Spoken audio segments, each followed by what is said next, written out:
એક સેકન્ડ, બસ એક સેકન્ડમાં તમારું મોંઘું મોબાઈલ કબાડ બની શકે છે. પણ પાણીમાં પડે પછી જે લોકો કરે છે એ 90 વખત ફોનને બગાડી નાખે છે. કલ્પના કરો તમે બહાર છો કે ઘરે બેઠેલા છો, અચાનક તમારું મોબાઈલ હાથમાંથી સરકી જાય અને સીધું પાણીમાં પડે.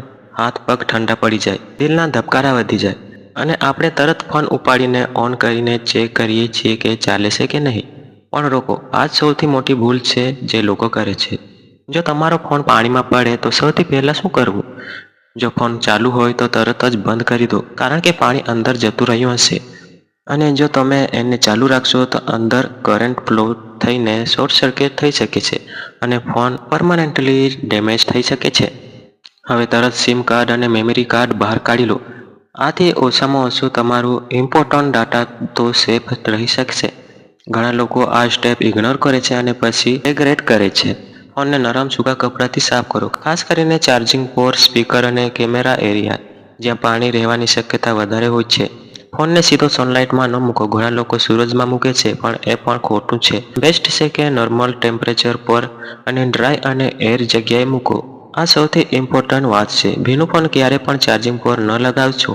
ઘણા લોકો ચેક કરવા માટે ચાર્જ કરે છે પણ એ સમયે શોર્ટ સર્કિટ થવાનો ચાન્સ સૌથી વધારે હોય છે અને ફોન સંપૂર્ણ રીતે ડેડ થઈ શકે છે. તમે સાંભળ્યું હશે કે ફોનને ચોખામાં મૂકી દો, પણ સાચી વાત શું છે? ચોખા થોડું મોઇશ્ચર ખેંચે છે પણ એ સંપૂર્ણ સોલ્યુશન નથી અને ક્યારેક ચોખાના નાના કણો ફોનમાં જઈને પ્રોબ્લેમ વધારી શકે છે.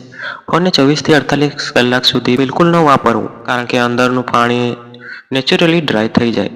ઘણા લોકો હેર ડ્રાયથી સૂકવવાનો પ્રયત્ન કરે છે પણ ગરમ હવા ઇન્ટરનલ પાર્ટ્સને નુકસાન પહોંચાડી શકે છે. એથી આ ટ્રીક અવોઇડ કરો.